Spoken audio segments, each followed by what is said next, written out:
Yes, Jeffrey Wright, my partner, brand new father. This is his second Father's Day, and for all the other fathers out there, happy Father's Day and great job with your kids because I've been seeing some really, really good stuff between fathers and daughters and fathers and sons and everything else, and makes me wish I was a kid right now because dads are like the bomb. You guys are the most fun. Sunday morning, Sunday traffic confessionals. So, had a listener talk to me about their blinker battles. Here in the Atlanta metro area, we have people from all over the country that are in this state. So there's different types of driving habits. We have very passive drivers, and we also have very aggressive drivers. 99% of the drivers in Atlanta, if you put your blinker on, they will speed up. So there's 1% who there's 1% of the drivers that it really annoys when you try to move over. So there've been some blinker battles that I've been hearing about this week of people knowing that people wanted to kind of cut over to move over to get off the freeway, and they would speed up because they felt that they didn't put their blinkers on, therefore they should not be allowed to get off the freeway. Here's what I have to say. If we all just chill out, okay? We don't own the road. Be a decent human. If you know somebody wants to get over, as long as they're not being a jerk, let them. Go on about your business and have a great day. But we don't need to duke it out on the highways. That's why there's a lot of accidents and things like that. So keep the traffic confessions coming. And also, I got a confession from a young man who got a super speeder ticket on the Georgia Autobahn 400. You know, cut that out. Your insurance just went up $100 a month, G. All right. So this week, actually, the last 72 hours for me has been a whirlwind affair. Starting out Friday morning with the Georgia Diversity Council LGBT Allies Diversity Summit. My better half, my wifeager, was the keynote speaker, and she was, talked about our marriage, which was kind of cool. We're coming up on our 4th wedding anniversary from the Supreme Court ruling, so we're kind of excited about that. And then Friday evening, AARP out on film, Atlanta Pride and Zami Nobla. There was the Ruth C. Ellis at 100 Living with Pride. So that was a great film that took place. And then Saturday morning with Tau Pi Omega, the Alpha Kappa Alpha Sorority Incorporated, Building Your Economic Legacy, and our guest from last week, Antonio Barnes, was there. And I'm telling you, me and this guy need to go on the road. Like, we were killing it. We were killing it. There was so much knowledge dropped in that room that I really feel that people would have paid for the information that was being disseminated yesterday morning. And then last night, topping it off with Georgia Equality Evening for Equality. Man, what a great event. Georgia Equality is an organization that looks to make sure that people, especially legislators, aren't doing things to disenfranchise certain marginalized groups like black people, like LGBT groups, things of that nature. And they look to just kind of balance things out. Like, there's no reason why Christians can't do what they want to do and the LGBT community just be left to live, you know what I mean? So that's what it was all about. We met lots of politicians, people running for office, so it was, just absolutely incredible. So listen up, on today's show, I'm going to be sounding the alarm again because it's in all the papers. We have Recession Watch, and then we're going to talk about which state has $1 billion surplus budget, and then Fight Club. Our 45 ruler and Big Pharma, they're having a bare knuckle basement brawl when we come back in 300 seconds. And we are back with Financial Renaissance with the M's. You are watching me live on Facebook.com/Not Dumbed Down, or you're listening to me on SSNATL.com. I appreciate it. If you want to join in the conversation today, you can text us here at the station. I don't have a phone. 678-613-5857. And we will definitely try to get some of your comments on air today. We have an action-packed show. Make sure you follow me on Twitter at Emma Knows Money and Ems Said It, EMMS Said It, and also on Instagram and Facebook at Emma Knows Money.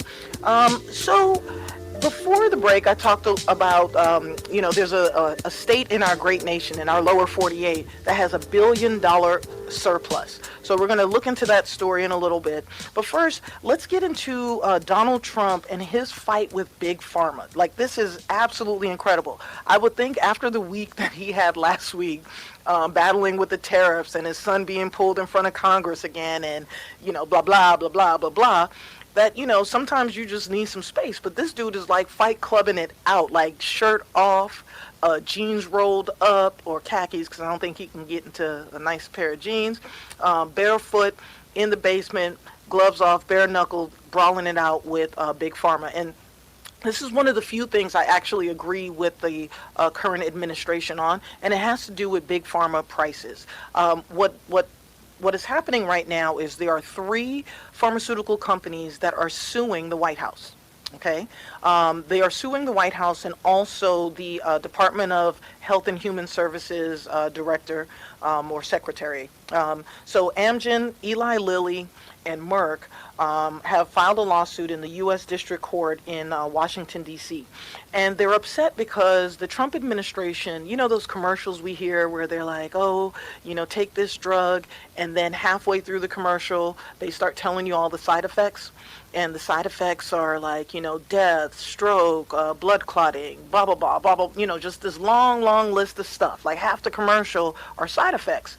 Well, part of that disclosure that happens at the end of the commercial, the Trump administration wants the drug companies to tell the actual price for the drug.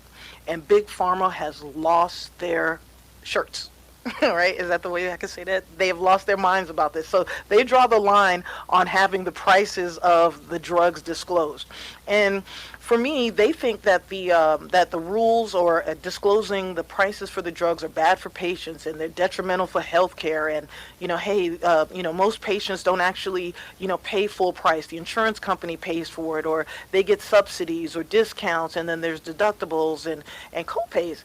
And it's odd to me because not only is Big Pharma, screaming about this, but they're also going kind of Second Amendment loco on us, saying that it's part of their that disclosing their drug prices is a violation of the company's free speech rights. Let me get this straight. You don't want to disclose what your product costs because it's against your free speech right? Like, you have got to be kidding me. This is the stupidest thing I think I have ever heard from a corporation. In the late 90s, a bill was passed that allowed drug companies to have air commercials on TV. For many of us growing up, we didn't hear stuff like that. And I really wish it would go away. I'm at the point now in the house where I hit the mute button once I see or start hearing a drug commercial because I feel like it's programmed in my brain that something eventually is going to go wrong. I won't be able to sleep at night. I'm going to have fibromyalgia. There's something that's going to go wrong with me. Something's going to connect in my brain and make my brain think that there's something wrong with me. But what I do like is the Health and Human Services Secretary. His name is Alex Azar, and he was also named in this lawsuit. And he's a former president of Eli Lilly's U.S. operations and the architect of these new rules. So I think he understands and knows better. So we're looking at a guy who used to work for the drug companies who's saying, hey, you guys should also be disclosing your drug prices. So the drug companies are very upset with him, and I'm also wondering if there's some type of non-disclosure agreement or something like that he signed, which is why they're naming him in the lawsuit.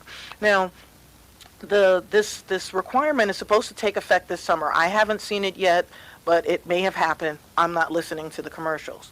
So what's needed, they want an honest accounting of the drug prices, and what we're going to do on the other side of the break, I'm going to tell you what Azar has said and also what the spokeswoman for the Department of Health and Human Services said, because they're getting a little greasy with Big Pharma. When we come back, we'll talk about that.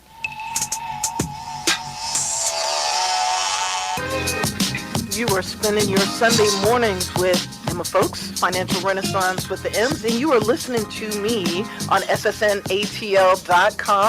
And before the break, we were talking about Donald Trump's big fight, basement brawl, Fight Club with the Big Pharma corporations. And oh my goodness, like, Big Pharma has actually filed a lawsuit because they don't want to disclose their drug prices. Like, I cannot believe that's where they draw the line. I don't draw the line at death. I draw the line in letting you know how much my drugs cost you. I don't know about that. So I'm a little like, about that. So there's a gentleman by the name of Alex Azar who used to work for Eli Lilly.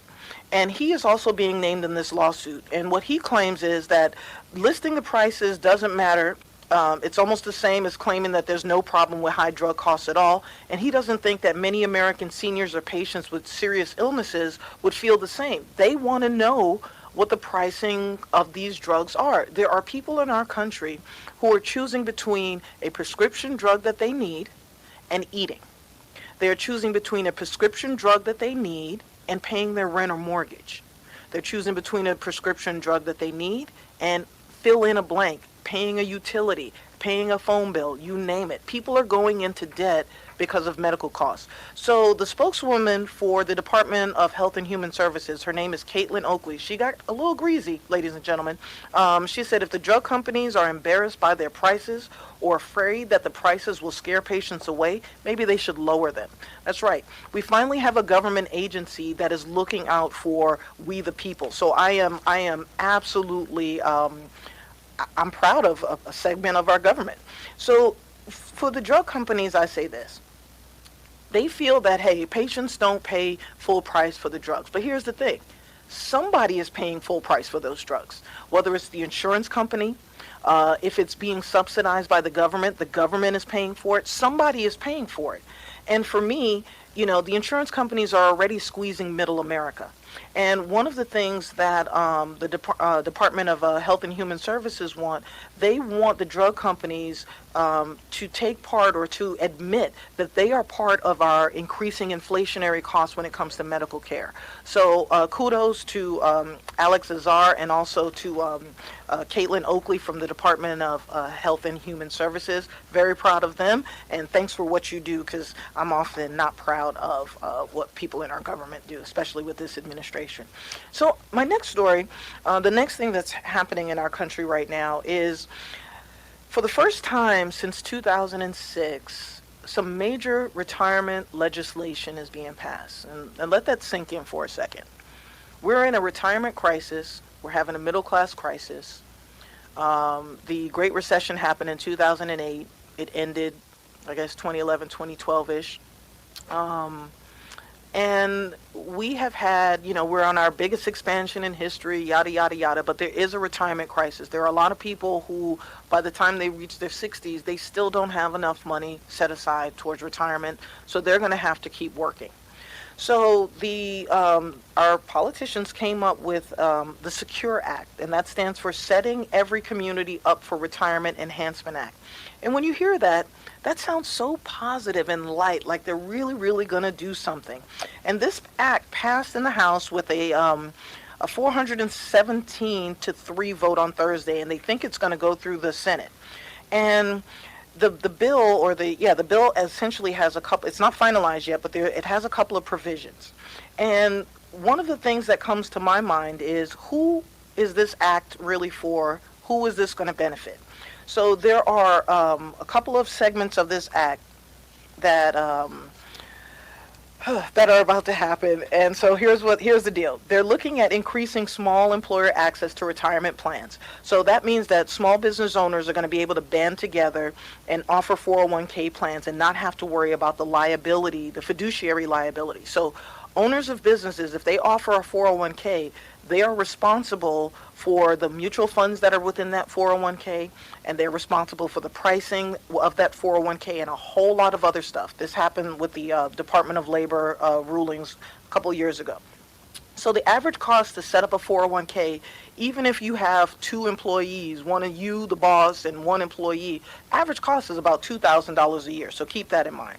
The next thing that they're looking at doing with this act is increasing the annuity options inside of retirement plans. Now, I'm going to tell you that scares the dickens out of me for several reasons. Number one, I think back to TIAA CREF, and don't mean to put you on blast, but you need to be put on blast. A lot of teachers, academics, they were putting money into their 403b, their retirement plans, but a section of it was an annuity. And I believe it was the CREF side. And they did not tell, the TIAA side, they did not tell the employees that if they put this money into this particular side of their 401k, they wouldn't be able to get it out, or if they needed to get it out, they would have to get it out on over a 10-year period. Okay, so I know people personally who have money on that side that can't get that money out. So on the other side of the commercials, I'm going to tell you about the other provisions of this act, and we can determine together whether or not this provision is for us or if it's for the top 1% when we come back on Financial Renaissance with the M's.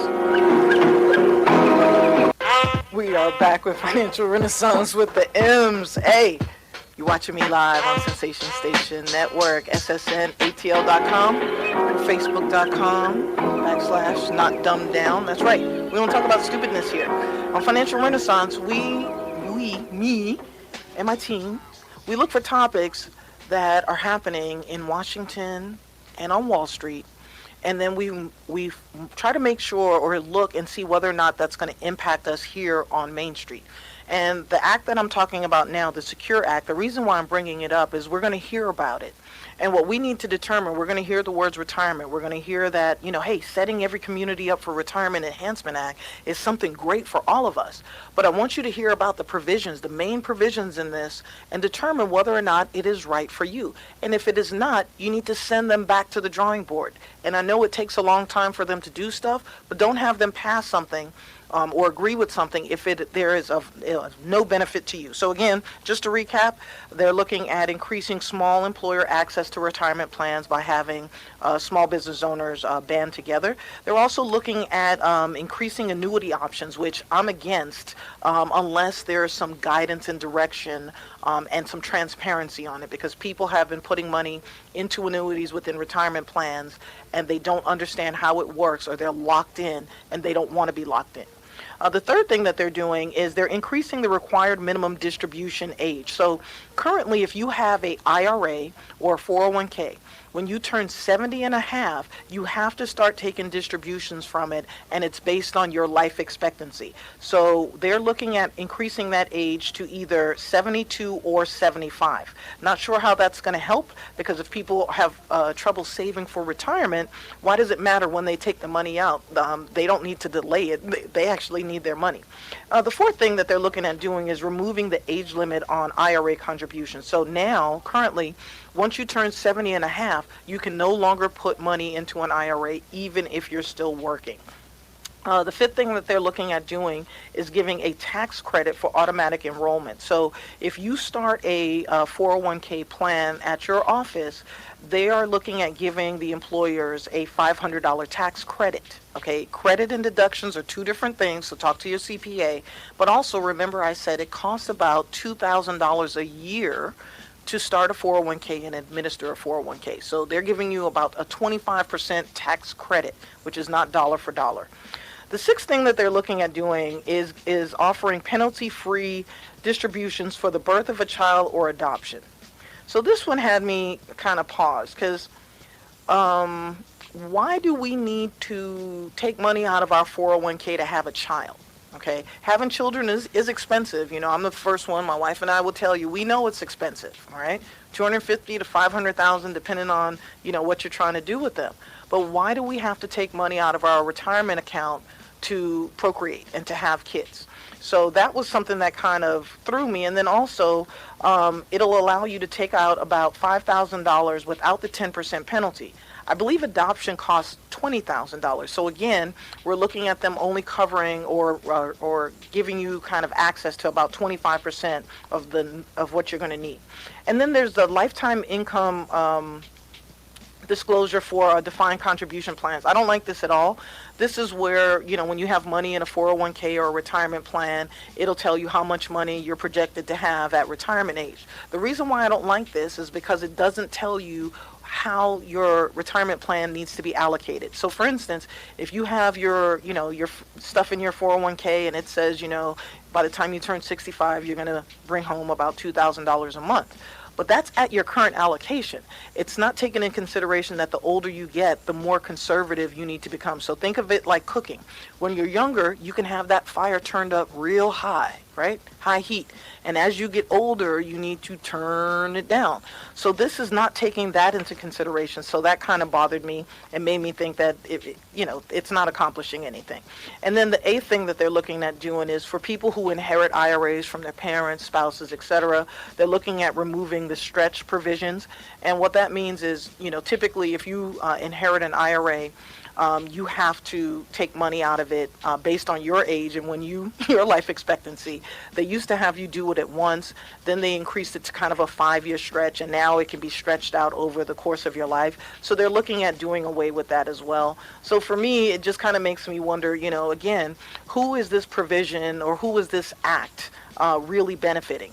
Is it the top 1% or is it the bottom 99%? And as I'm looking at this, I was studying through the provision and I was trying to figure out, exactly how is this going to protect or re-strengthen the middle class? And I don't see anything in here that can strengthen the middle class. So, I'm totally disappointed in the bill, and I don't think that it's geared to help the bottom 99%. So you should call your senators, your congress people, all those jokers in Washington, and tell them they need to go back to the drawing board. Tell them to keep it simple. Whatever retirement plan our tax dollars is paying for them, we want to figure out how to do something similar for ourselves. It's plain and simple. Give us your retirement, give us your health care. We can make this country great again. Amen. All right. So coming up later on in the show, I'm going to be talking about our sneaker stock moves, what's going on with our sneaker stocks, and then I have a story about protecting our elders from tax scams. But there is something absolutely phenomenal happening right now. There is former for-profit college students from ITT Tech. So if you know anyone who went to ITT Tech and took out a loan, $168 million of student loan debt that was generated because of ITT Tech is being canceled. Okay, I am totally ecstatic about this, and you have to thank Elizabeth Warren and the Consumer Protection Agency that they keep trying to gut and get rid of. But they came up with a settlement with ITT Tech because they realized that what they were doing was luring students into taking out high-interest private student loans that were managed by ITT and a company that they founded. And what really upsets me about the government in this, I'm glad that the student loans are being canceled, but the government is doing what they do with big corporations that really upsets me. And they've allowed the ITT to say, really, we didn't do anything wrong, but we're going to go ahead and pay this money out. I don't like that. Like, a lot of big financial companies are allowed to do that. They don't admit to guilt, but they pay a fine. If you're paying a fine, you're guilty, usually. In most cases, I don't know too many people that come out of the pocket millions and millions of dollars because they didn't do anything wrong. The other thing is, I think about China. And China has this thriving middle class. And China's kind of up and on the move. And if this company did this, if ITT did this in China, the people that are in charge would be in jail, or if not, I think they even give them kind of the death penalty. So for me, I think we need to talk to our senators, congresspeople, and let them know that when people do things wrong to hurt the American public, there needs to be more consequences than just a fine. We do need to start seeing people held accountable for their actions. So what ITT did was in 2008, well, actually, let's go back a little bit. So in 2008 was our Great Recession. And during recessions, enrollment in trade schools and colleges and universities go up. When people get laid off, they try to figure out how do they strengthen their skills so that it doesn't happen to them again. So in 2008, ITT launched a temporary credit program to students to fill the gap between what their student loans covered, like financial aid, and also the cost of tuition. And the program was essentially a no-interest loan that students were required to pay back in a lump sum 9 months after they enrolled. Now, these students did not know what they were signing. The financial aid people at ITT rushed them through signing stuff or didn't tell them what it was. So to me, that is deception, that is not transparency, and that is a crime. Because anytime we're signing a contract, we know that there's pages and pages and pages, and people don't read it all. It's just like on the internet. We sit there and we click, do we have to read the terms of conditions? And we go through, nobody reads that stuff. We may read the first few things or we look for certain keywords, but we don't read that stuff. So that's not fair. I feel these people need to go to jail.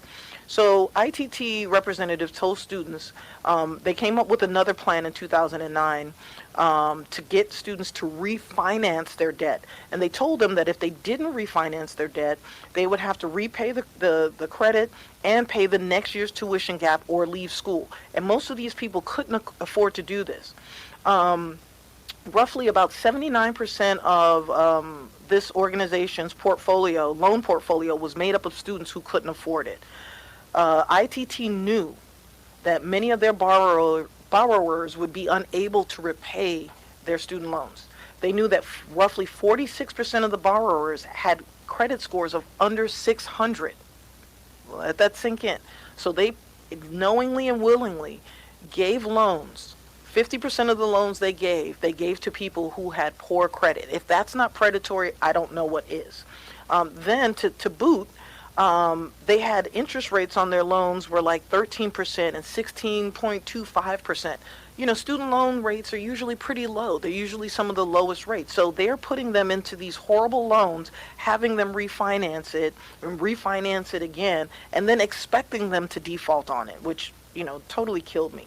So they actually expected a default rate of about 61% of all these loans. So even going in, before lending the money out, they knew it wasn't coming back in and that they were going to get bailed out. So the Obama administration, they kind of streamlined the process so that borrowers could have their federal student loan debt wiped away if they had been scammed by schools. And that's one of the things that I'm really, really proud of about the Obama administration, that they were able to do that. So for-profit colleges, they prey on the military, P-R-E-Y, prey on the military and lower income people, and that's definitely not cool. So still to come, embracing your financial power. We're going to talk about my top 5 news stories for the week. We're going to talk about the sneaker stocks, who moved up, who moved down. And then with my M&O's money, we're going to talk about protecting our elders away from tax scams when we come back on Sensation Station Network. We're back with Financial Renaissance with the M's. I'm your host, Emma Folks, and I'm having a blast in the studio today. Listen, people, please get your tetanus shots, okay? You're supposed to get your tetanus shot once every 10 years. Early on, I don't know if it was March, April, all the months have flown together. I told a story about one of those anti-vaxxer parents who didn't give their child any vaccinations, and the little boy cut himself on their farm, cut himself in the head, and then the parents decided to stitch it up themselves. And then a couple days later, the little boy had to be airlifted to a hospital because he had tetanus, lockjaw, the whole nine. And it ended up costing his parents about $800,000 because I think the little boy went into a coma, whole nine. So, moral of the story is tetanus shots. I think my producer is suffering from tetanus right now. If you get a rusted nail underneath your nail bed, or anything, step on a rusted nail, you need to go to the doctor and ask for a tetanus shot. How do you know you have tetanus? Some of the signs are puffy eyes. No, I don't, just kidding. I don't even know. But make sure that if anything happens to you, and ladies, if there are guys around you, whether they are, spouses, partners, best friends, sons, uncles, daddies, you name it, if they hurt themselves and things start going a little wonky, please take them to the doctor, even if it's the local Doc in the Box on the corner. Make sure everyone has their tetanus shot. Every 10 years, it hurts like the dickens, but please get your tetanus shot. All right. We are going to be looking at market movers and losers later on in the show. And with market movers and losers, I'm going to be talking about what's happening within the stock market, the Dow, the S&P 500, the Russell 2000. I'm going to be talking about sneaker stocks. And the reason why I'm bringing this up is so that you can look out and see if there's any opportunities. If you're playing the stock game and there's a certain stock that has been down for a while, maybe it's a good opportunity to buy. Because remember, in America, we're supposed to buy low and sell high. That's right. On Financial Renaissance with the M's, when we come back, we're going to be talking about $1 billion state cash surplus. And you're back with Emma the Great on Financial Renaissance with the M's. Happy Father's Day to the fathers out there. That's right. Today we're talking about one of my favorite subjects, the marijuana industry. That's right. The state of Colorado has $1 billion surplus. $1 billion. What would your state do with $1 billion? What would Georgia do with $1 billion? You know what? You want to get high? I want I want smooth roads. I'm tired of dodging potholes. I have run flat tires, and they cost like $500 each, and I'm so afraid of popping one of them if I drive in the far right-hand lane, because the roads are so janky. And it doesn't matter what neighborhood you're in. You can be in the best neighborhood in the city, and there will be potholes. Tired of it. So, southern states, quit being tontos. Think about it. $1 billion in revenue. So, since 2014, when Colorado legalized marijuana, they have brought in over $6.5 billion. Okay? 1.5 billion of sales came in 2018 alone, and 2019 they're on track to do a whole much more in sales. So before you poo-poo cannabis, though, remember it is federally illegal. So there's minimal medical data on it. However, most universities are doing studies on it, so we just have to wait for them to change the classification of it. And I even heard that at the airports now, the TSA people aren't supposed to be checking bags for weed anymore, which I'll see what happens with that. But I know that there are people who use, there are elderly people who are using creams that have THC in it. For arthritis, for extreme back pains, and a whole bunch of other stuff. And, you know, some people say that it's a gateway drug. And I know very professional people that, you know, partake in cannabis. And I'm going to say it's not a gateway drug. I'm going to say what is a gateway drug is corporate America, or America, period. You know, just dealing with the stresses of not earning enough money, not having enough for retirement, not having enough to raise your kids. It's a stressor. So America itself is a gateway for alcoholism, mental illness, and a whole bunch of other addictions. You know, in my family, one of my relatives had pancreatic cancer and was going through chemo. And one of the things I had recommended at the time was that somebody find, you know, everybody has somebody in the hood. Go find somebody in the hood and get them a dime bag or get them a bag and make them some tea or make them some food or something like that to help with the nausea so that the person could continue to eat. So that's one of the things that where I've seen it help firsthand is that it helps people who are actually going through chemotherapy. Now, I went to Colorado in 2016. I got to stay at the famous Broadmoor Hotel. If anybody wants to send me back out there, you know, hey, I would love to do a due diligence trip back out in Colorado. But I was so excited about, you know, going into a weed store, right? You know, it was like, you know, weed is supposed to be all, you know, I don't know, illegal or whatever. And one of the things that I did, I had a friend of mine drive me around. And what I noticed, I was in Colorado Springs, there was construction going on everywhere. You could see the growth everywhere. The schools were being expanded. The school grounds were being beautified. I mean, it was just like they had money to burn. And I asked, I said, hey, you know, where is all this money coming from and why is there so much construction? And I was told that there's tax revenue from marijuana that actually has to go towards education. And they are using it big time. So what the marijuana stuff revenues are going towards are housing, education, and safety programs. They have in their coffers, they're spending money on more than 60 programs and grants that address mental health and also education. So out of the marijuana, they have a marijuana tax cash fund budget. 16.4% has gone towards education since weed was legalized. That has bankrolled construction projects, youth literacy, and anti-bullying programs. And lawmakers have even set aside $25 million of additional tax revenue from weed sales to help set up full daycare, full day kindergarten programs.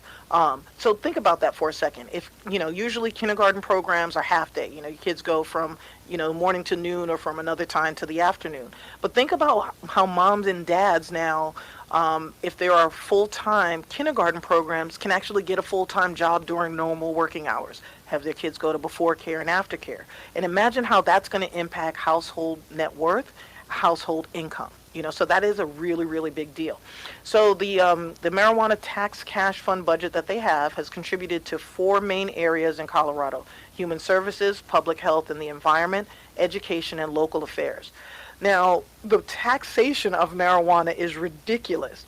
So 2.9%, they have a 2.9% sales tax on medical marijuana, a 15% special sales tax on retail marijuana at dispensaries, another 15% excise tax. So that's what, 30, 32, almost 33% right off the rip. And then that's all before local taxes that can be an additional 5 to 10%. So we're looking at close to 45% just to buy weed. Okay, but there's some good stuff happening. So, if these people want to puff pass, let them, but let this money help with our education systems. Our kids need computers in schools. There's a whole bunch of other stuff that's needed. And then there's a city of Aurora in Colorado, and they have an additional tax that funds their daycare, a day center, which gives homeless people a place to go in the daytime. I mean, I don't know about y'all, but I think that this is something that we should definitely be considering. Now, the naysayers are saying that, because of the taxation, the taxes are too much, and that lower income drug users, well, let's not call people that smoke weed drug users. Let's just be real.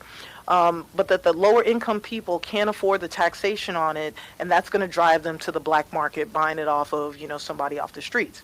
So what I say to that is, if we know that there are lower income people who are buying marijuana, now remember, there are a lot of people who use marijuana because they can't afford Prozac or they don't drink Chardonnay. They can't afford wine. So a lot of people with mental health issues, stress, anxiety, etc., smoke marijuana, eat it, consume it, whatever, however the heck you do it. So people want us to look at California because California slashed its expectations of their tax revenues for weed, and their black market is still thriving. Well, Colorado's not so far away. Why don't you, go east, go look at Colorado, go sit down with some of the Colorado representatives, figure out what they're doing and how they're making it work, and then you figure out how to make it work. Then there are some advocates, Cory Booker, and Senator Kristen Gillibrand, and they think that the tax money should only benefit people who have been put in jail for selling marijuana or dealing marijuana. And I think that's unrealistic. There's no way that the whole country or a city is going to say, yeah, take this taxation money and give it to the people that are in jail. It's not realistic. Not saying I don't agree with it. I'm just saying it's not realistic. It also has to benefit the community. So for me, what should happen with the people that are in jail, their records should be scrubbed. They should be given a forever license to either dispense, grow, or in some way, shape, or form be able to partake in the marijuana industry because it's going to be a game-changing industry. And they should not have to pay any taxes on sales from weed, et cetera, et cetera. Now, seriously, lives and communities were ruined over the illegality of marijuana. And I've done my homework, that marijuana became illegal because Richard Nixon did not want people protesting the Vietnam War. And a lot of the people that were protesting the Vietnam War, they were hippies. And what did hippies do? They smoked weed. They did a whole bunch of stuff. So they made weed illegal. So when they tried to rough up these kids, and they were college students who were protesting the war, they can pat them down. And then, if they had weed on them, they can put them in jail. So that's a law that we really need to get rid of. Give them the financing. If we want to look at what can we do for retribution for the families that have been destroyed by marijuana, give them the financing that they need to start a dispensary. give them what they need to be able to make money off the thing that sent them to jail. That would make me happy, and then I won't feel like the rest of the country is being a hypocrite right now, because when I see people like John Boehner, when I see these people buying into the weed industry and waiting for everything, and they're also tightening it up so that people can't get into the industry, it upsets me, because here's something that people were doing in urban America, or in impoverished neighborhoods, to survive. If that's what they needed to do to survive, so be it. I'm not going to judge. But let's do something for them, since we've destroyed their families. Okay. When we come back on Financial Renaissance with the M's, we're going to be talking about recessions, because Bloomberg is even talking about things that we need to look at to determine whether or not we're in a recession. When we come back in 300 seconds. Financial Renaissance with the M's. Wow. Was not expecting this. All right, so there is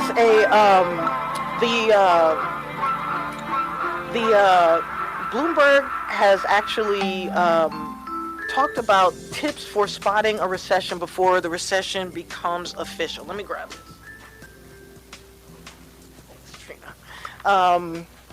So there's a couple of things that are happening, and I've been talking about the recession since this show started. There are some things that we need to look at, and right now, every day they keep talking about, we've had a record long expansion, blah, blah, blah.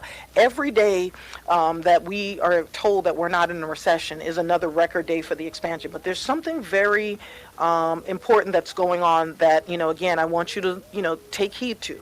So recessions, and I've said recessions, we won't know we're in one until we're already in one, okay? I won't be making an announcement on the show. Recession is starting tomorrow. I won't even be saying the recession started last Friday. That's not how this works. So I'm going to tell you how it works. There is a National Bureau of Economic Research, and these eggheads, they're a bunch of economists. They have a business dating cycle committee, and I talked one of the previous shows about business cycles. Everything is cyclical. Like the stock market is going to go up, it's going to go down. We're going to be in an expansion. We go up. Going the wrong way. We go up, and then we start going down, and we contract, and then blah blah blah. So the issue is that when the expansions begin and end, this National Bureau of Economic Research, they come up with the data. But usually they wait about a year to tell us whether or not we're in a recession. So let that sink in.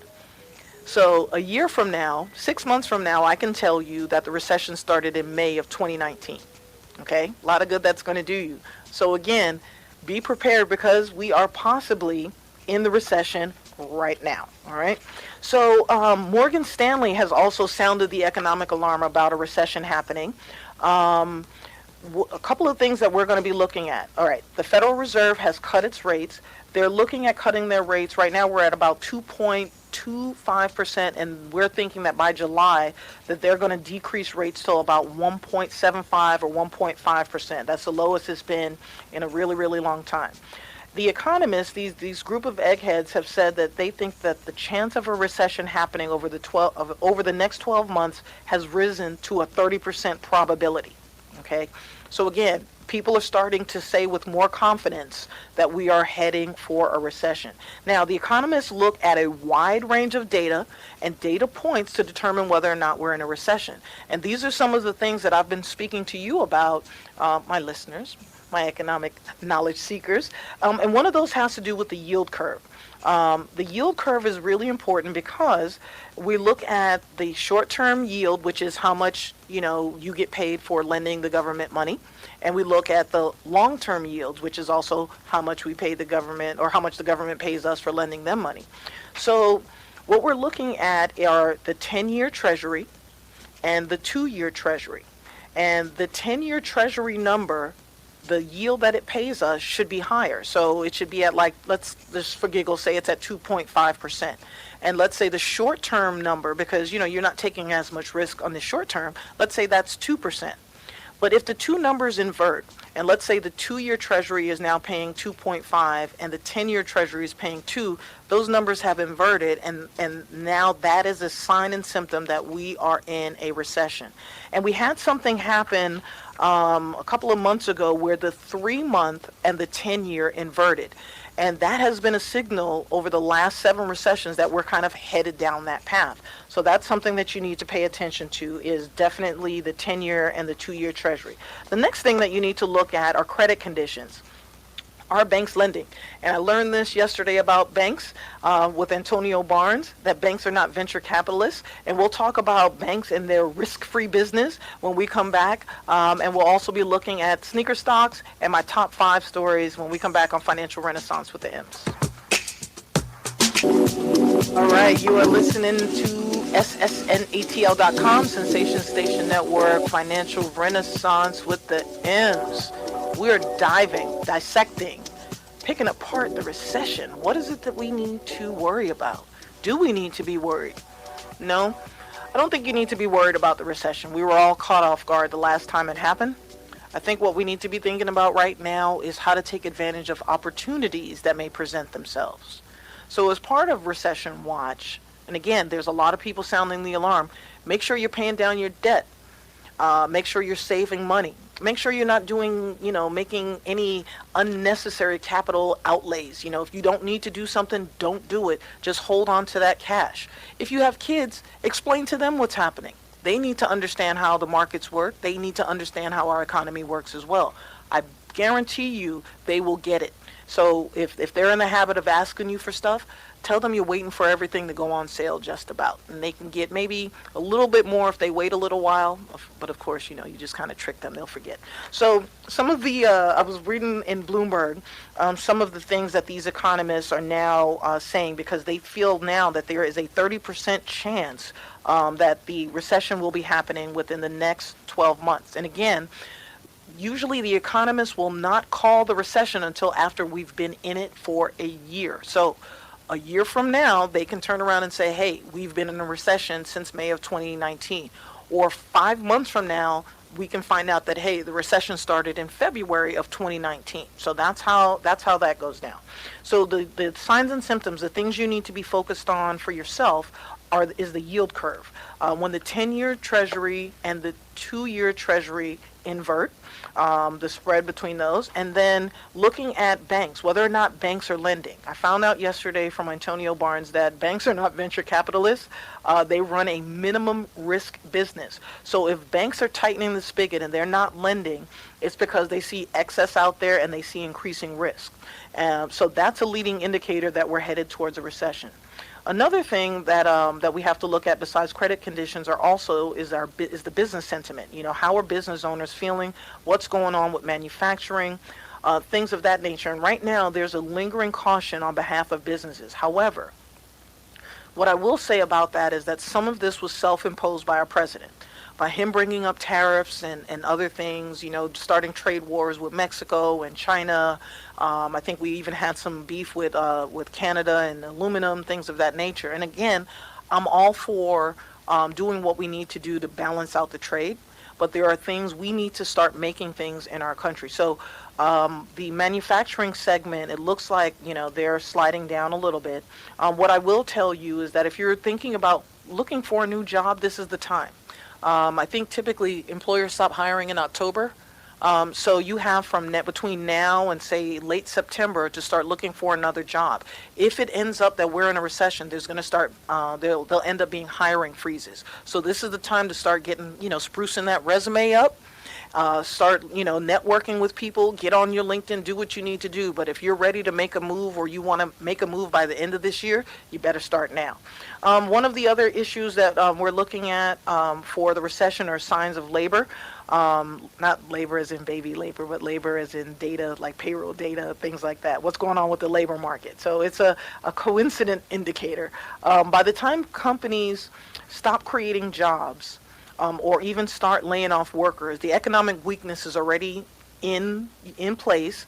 So what economists do is they look at what's going on with payroll.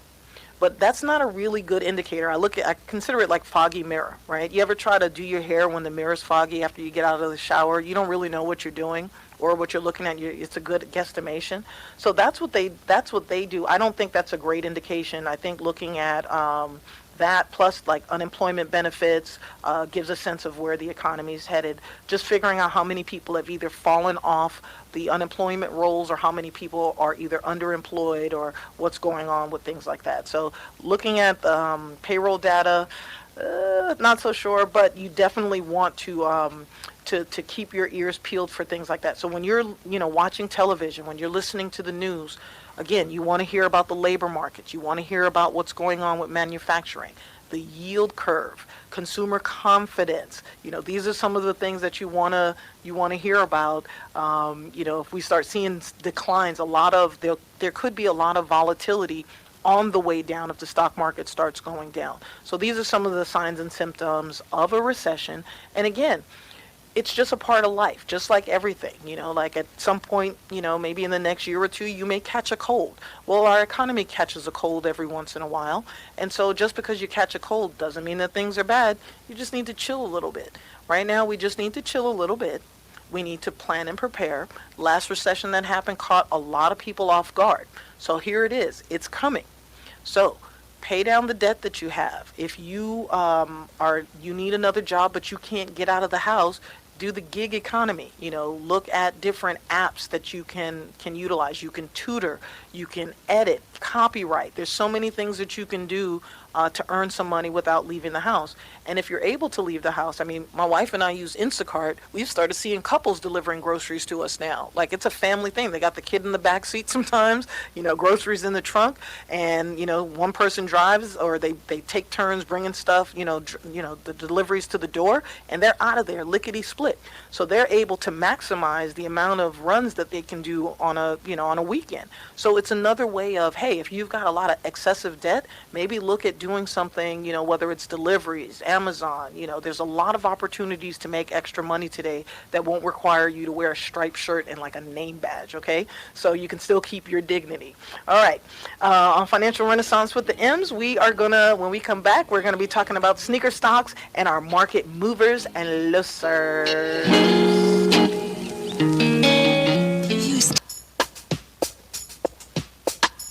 And we're back with Financial Renaissance with the M's. We're looking at the market movers and losers. That's right. Who won this week? All right. Hometown hero. Home Depot was up 1.7 this week. Verizon, can you hear me now? Is that Verizon? I don't care. Is up 1.1%. And then Pfizer, a pharmaceutical company, was up 6%, as well as United Healthcare Group up 0.6%. So Pfizer, United Health Group up 0.6%, and then Merck was up 0.5%. Our decliners, Dow Inc. was down 3%, almost 3.5%. Cisco Systems was down 2.5%. 3M, they make the little post-it notes and a whole bunch of other scientific type of stuff. They were down 1.3%. Intel Corporation was down 1%, and Apple down 0.7% this week. So look at your 401ks, look at the mutual funds within your retirement plans. Within those mutual funds, if you pull up their fact sheets, you'll see their top 10 holdings. See if any of these top 10 holdings, you have any of these top gainers or top losers within your 401k, and then you can see the correlation between what happens with these stocks that I just mentioned, the correlation between those and what happens to the balance and value of your 401ks. All right, the Dow Jones U.S. Home Construction Index for the past week. The Dow was down 5.24%. The Dow U.S. Home Construction Index was down 5.24%. And for the past month, we've been down almost 4.5%. For the year, the U.S. Home Construction Index has been pretty flat. The Dow Jones Industrial Average has been down. The Russell 1000 Index down for the week. Russell 2000 Index down for the week. Russell 3000 Index down for the week. So the Russell 1000, 2000, and 3000 down for the week. S&P 500 also down for the week. So from April 30th to June 3rd, the S&P fell about 6.6%, but overall year-to-date it's up 15.7%. The U.S. Treasury, looking at the 10-year, is at about 2%, closing on Friday, and the 2-year Treasury closed at 1.842%. So not a lot of change there, but again, these are the two numbers, data points that we are going to be watching like a hawk with hawk eyes, to make sure that that's our recession, kind of biggest recession indicators when these two numbers invert. So sneakerheads, I forgot to tell you to wake your sneakerheads up this morning.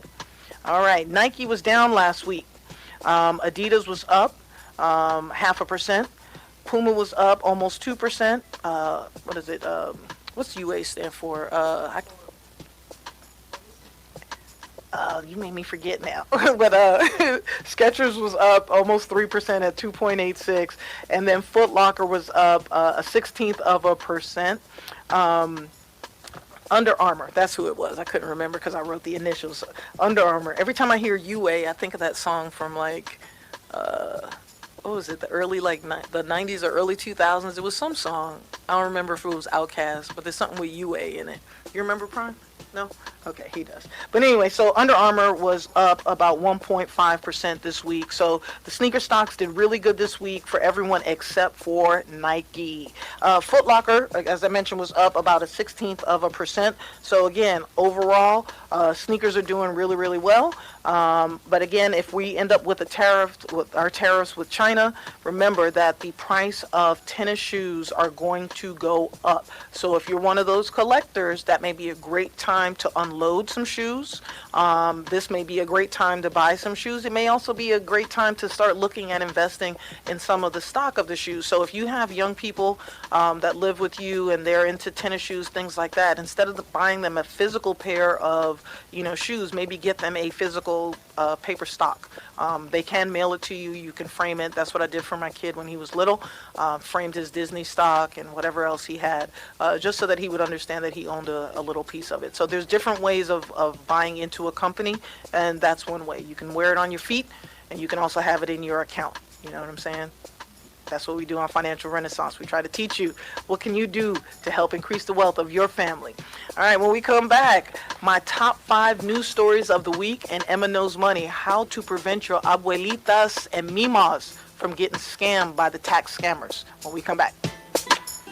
And we are back on Financial Renaissance with the M's. It is time for my top 5 news stories for the week. Looks like I'm talking about Elizabeth Warren yet again. All right, let's see what she's up to this time. Elizabeth Warren is introducing legislation to cancel student loan debt for most borrowers. All right, the story I told earlier had to do with people who went to ITT Tech, there was going to be about $168 million of student loan debt canceled. But now we're talking about the rest of us. Festivus for the rest of us. That's right. So Senator Elizabeth Warren and Rep. James E. Clyburn from South Carolina announced on Wednesday their plan to introduce legislation in the Senate and the House to eliminate up to $50,000 of student loan debt per household. Okay, so right now it looks like by the year 2022, there's going to be $2 trillion of outstanding student loan debt. That is going to be more than credit card debt and more than auto loan debt. Okay. So $2 trillion, and what they're looking at is most graduates, when they leave college right now, they are $30,000 at least in debt. Back in the 1990s, people left school and they were at least $20,000 in student loan debt, and that was, pretty manageable. But now, today, out of that $2 trillion, about 25% of the borrowers are either in default or they're delinquent on their bills. So borrowers with household incomes under $100,000 can have up to $50,000 of their student loan debt scrubbed. People who earn between $100,000 and $250,000 will, it's going to be a sliding scale, but they'll be eligible for less forgiveness. And if you make over $250,000, you will not be eligible for any debt cancellation. So where is this money coming from? The plan is going to be funded with an annual 2% tax that Warren wants to propose on people who have wealth exceeding $50 million. And then she's looking at an additional 1% tax on wealth that's exceeding $1 billion. So we're looking at the top 1% of our country to help us out. Let's see what they do. All right, another news story that brought joy to my heart. I don't know if you remember, I think it was last year, I can't remember, the Panama Papers.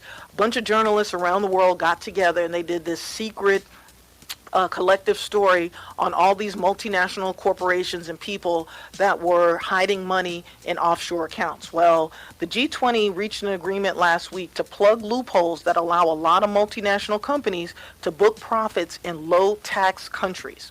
So when we think about companies like Facebook, Microsoft, there's all these companies that are making billions and billions of dollars, and they pay little to no taxes here in the United States or whatever their country of record is, because they're saying that they don't actually sell anything and they're registered in a country that has very low tax rates. So this was a widespread consensus of a bunch of the governments, the top governments in the country, and it's going to happen in two ways. The first, they're going to divide up the rights to a tax that a company has to pay. So based on where the goods or services are sold, where the physical location is, they don't care.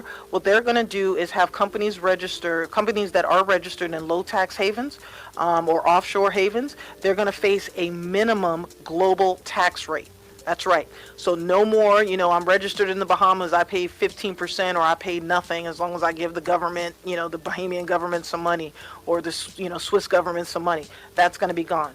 So the arguments are that some of these companies say they pay taxes in countries where they generate value and not where they actually carry out administrative tasks. There's all these rationale and reasons for why they don't want to pay taxes, but hey, our country is suffering. You look at our infrastructure, you look around you look at our education, look at our schools, look at the books, look at everything. There's not enough money taking care of the government to take care of the people. So I'm pretty happy about this story. Next story is about the IRS. The IRS is warning taxpayers about new tax scams. It happens every year. Bottom line is, if your family members, your elders, tell them that when they answer their cell phones, they should just not answer their home phones at this point. Let it go to voicemail if they have an answering machine, old-fashioned one, and pick it up once you hear the voice of somebody you love. But there are some scams that are happening right now. They're calling it the SSN hustle. When did the IRS get a little hip? So what's happening is scammers are telling taxpayers or people that answer the phone that their social security number is either being suspended or canceled. That is not possible, but this is what's happening. So the IRS is warning that there is a fake tax agency scam. A letter is being sent in the mail with a threat of a tax lien or levy by the IRS, and they're saying that these fake delinquent taxes are owed to the Bureau of Tax Enforcement. There is no Bureau of Tax Enforcement. There is the Internal Revenue Service and there is the Department of Treasury. These people will not call you and ask you for any personal information or demand payments from you on the phone. And I'll be talking about that again on my Emma Knows Money, so you'll know exactly what to tell your elder loved ones about these robocalls. And also, they won't leave messages. The agencies won't be leaving messages about you owing money either. So another story that warms my heart today has to do with University of California, Irvine. UCI. Yeah, it's my old hood, my second home state. So the student government of UCI is pledging $400,000 to address the food insecurity crisis on campus. Can you believe that? So these kids do everything in their power to get into one of the best schools in the country. They study hard, they get great grades, but they don't have money to feed themselves. Now, I don't know about you, but when I have to do a lot of research and work, anything that involves, kind of studying and paying attention, I get and stay hungry. And I think about, if you know me, I think about food all the time. But if I'm actually working, I am hungry all the time. I cannot imagine being in college and not having access to food. So what UCI is doing, they have earmarked up to $80,000 for emergency meal swipes for a campus program, and then they have a Zot Out Hunger. They've set aside about $188,000 to provide fresh pantry food at the hub, so that if students want to come in and grab like produce or just fresh fruits, there's some stuff in the fresh pantry for them to come grab. So here's, again, this kind of broke my heart. They received about 20,000 visits from 4,000 unique students on campus this year alone, the 2018 to 2019 school year. But they are going to, out of that 400,000, they're going to set aside a portion of it so that they can hire someone to run the food bank, and then also have some part-time people there as well. So they did a survey, and almost half the students at UCI lack consistent access to nutritious food. Heartbreaking, but I'm glad something is being done about it. 27% of the students who responded to the survey have very low food security, and then another 21% are categorized as low food security, meaning that they eat regularly, but they have to rely on food that is low in quality or that lacks variety. So I'm pretty happy to hear that they're going to do something about the hunger issue with students, because last thing you need when you're trying to study is to be hungry at the same time. Last story I have is about the United States Chamber of Commerce and Donald Trump. So we've already kind of gotten past the Mexican tariffs. Not really sure what's going to happen, not going to happen with that. You know, there's some secret deal that's, going down, and I have to tell you, I'm tired. I am tired of trying to keep up with what he says and what he tweets about, whether it's real or whether it's not real. But here's something. There's somebody else that's tired of him, and this is shocking to me. First of all, the U.S. Chamber of Commerce is usually a very conservative, Republican-leaning organization. And they were threatening Donald Trump. They were going to take him to court over the tariffs with Mexico. So they were upset because they said that the U.S. Was going to put 5% duties on all Mexican imports. Now, Mexico exports about 80% of their stuff to us. It was really going to hurt the Texas economy. Trump was also looking at raising the tariffs to 25% in October unless the illegal migrants stop heading to our borders. But the Chamber of Commerce said that imposing tariffs on goods from Mexico is the wrong thing to do. That the tariffs, again, are going to be paid by American family and businesses without doing a thing to solve the real issue at the border. And they are begging Congress and the president to work together to address the serious problem at the border. Now, one of the things that I'll say to people that don't want the immigrants in this country, I get it. Even Mexico was tired of the immigrants coming through from Central America. But the thing that we have to ask ourselves is, why are they coming up in droves? What is going on in their country? And better yet, what did we do? So once you answer those questions as a good human and as a good Christian, you can figure out exactly why these people are trying to come to our country. And what I will say to Mr. Trump and everybody else that is separating these kids from their parents, you are breeding people who will possibly come back to hurt us in about 20 years. So be very careful and reunite these kids back with their parents. So that's our top 5 stories. Thank you to the U.S. Chamber of Commerce for sticking up for the American public and not letting our president impose tariffs on us.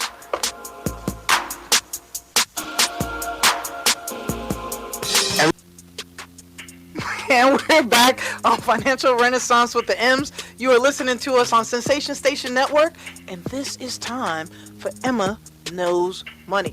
All right. During my top 5 news stories, I talked about the IRS, tax scammers, robocalls, and all the stuff that they're doing to scare our grandparents and our parents and our elder loved ones into giving up money. About the average scam is costing people about $1,500. That's how much they're getting from people, and I forgot the actual numbers of what it boiled out to be this year alone. But here's 5 things, the top 5 tips that you need to share with your family members and elder loved ones, people that you love, even people your age. Talk to them, because people don't like to say when they don't know stuff. So, number 1, don't trust caller ID. Okay, so when you look at your phone and it may say that it's coming from a government number like Department of something or whatever, it's not true. If you get a suspicious call, you should contact the Social Security office's customer service number at 800-772-1213 and tell them what just happened, and even give them the number. Number 2, Do not give out any of your personal information. The government's never going to call you and ask you for anything. Don't give out your social security number. Do not give out your bank account information. Do not give out any other personal details to the caller on the phone. If anything, play a little game, ask them about themselves, ask them what city they're working in, make a game out of it. But don't give them any personal information. Number 3, the Social Security Administration will never suspend your social security number. Fraud.org said it's highly unlikely that the agency would unexpectedly take such drastic action. If you get a call that your social security number is being suspended, hang up, call the Social Security Administration yourself and ask them. You can Google the number for the Social Security Administration. SSA.gov is how you get to the Social Security Administration. Find their contact number and call them and ask them yourself. All right, number 4, don't trust a caller just because they know some personal information about you. It's very easy to find out personal information about you. All they have to do is find a family member that's tied to you and go look up their social media, and surely they're going to be able to find out something about you if you don't have your own social media page, which will also give up a bunch of information about you. So don't trust a caller. And then number 5, and this is the most important thing, talk about the experience, okay? People who have been targeted, if you receive a phone call, you need to tell your friends, you need to tell your neighbors, you need to spread the information, even post it on social media. Let people know about the call that you got, even if you want to send the number, shout the number out there so that people see it and know not to answer a call from that. So again, Emma Knows Money, these are the things that you need to do to help your elders and the people that you love prevent from getting scammed by the tax scammers. Hey, what a great show we had today, man. This was an interesting day. This has been an interesting weekend. It has been an interesting week. I am actually going to take a vacation for the first time in a long time and go zen out, go visit my parents, and just relax and get spoiled, eat ice cream and bonbons, sleep in, which, I'll try to learn how to sleep in past 8 o'clock. Go to bed late, sleep late, the whole 9, but I'll be back here next Sunday as usual. But on today's show, we had a great show today. Big up to the Department of Health and Human Services for fighting the big fight against Big Pharma and having someone who has experience in Big Pharma to know how to attack Big Pharma. And then for the federal government, please legalize marijuana. Get these young men out of jail, young men and women out of jail, and use that tax revenue. Like, look at what Colorado is doing. Make Colorado the poster child for what we can do in our country. We can use that extra tax revenue for our infrastructure that's crumbling. We could use it for our schools that are crumbling. I mean, we are so far behind in education compared to the Chinas and the Cubas and a whole bunch of other countries. And then we can also use the money to help with the mental health crisis that we're having in our country. There's a lot of good that can come from the marijuana use. Of course, or the legalization. Of course, there has to be boundaries and guidelines and things like that. But we're all, adults. If we can drink alcohol, people can smoke weed. I'd rather deal with a person who's passive, hungry, happy, and silly than an angry, belligerent drunk any day of the week. And then recession watch. Again, I'm saying it again and again and again. The big companies, the economists, the big financial institutions are now starting to slow things down. They're starting to look and say, hey, we think this is happening. So you yourself need to start preparing. And again, pay down debt. If you need to get a second job or another job to help pay down some of that debt that you have, go ahead and do so. It's a great time to have another income stream coming in now. And also save your money. Save money not just for the possibility of job loss, but again, money that you're going to set aside in cash reserves is for emergencies and also opportunities. When the recession hits, it is an opportunity. Things will be on sale. You want to buy things on sale. No one wants to buy anything on at full price. At least I don't. And then if you're looking at getting another job, this is the time to do it. Spruce up your resume, start making your contacts on LinkedIn, start networking. There's a lot of stuff happening in whatever city you're in. Make sure you're taking advantage of the summertime and the great positive attitudes that people are having, but start networking with people so you can figure out where and how to make your next moves. Remember, corporations usually slow down on hiring around October as we start getting ready for the holidays, and then they may not start hiring again till possibly late January or February. So there's about a 4-month window where nothing's really going to be happening. So if you're looking at getting out of the situation that you're in now, go ahead and think about applying for a new job so that you can start the new year off in a new space, in a new place, and hopefully with some new money. You know what I mean? All right. On the way, we have Smooth Sensational Sunday coming up. It's a lot of jazz, that smooth jazz. And then at 4 o'clock, we have Connecting the Dots with Lee Watts. And listen, there's one of my favorite reggae artists, Jesse Royal. He's got a song called 400 Years and Counting. And listen, from 1619 to 2019, things are still not adding up. So looking forward to this recession, looking forward to seeing so many of you level up on Financial Renaissance with the M's. Thank you for your comments. Thank you for everything. And I'll see you here next week, Sunday at 10 a.m.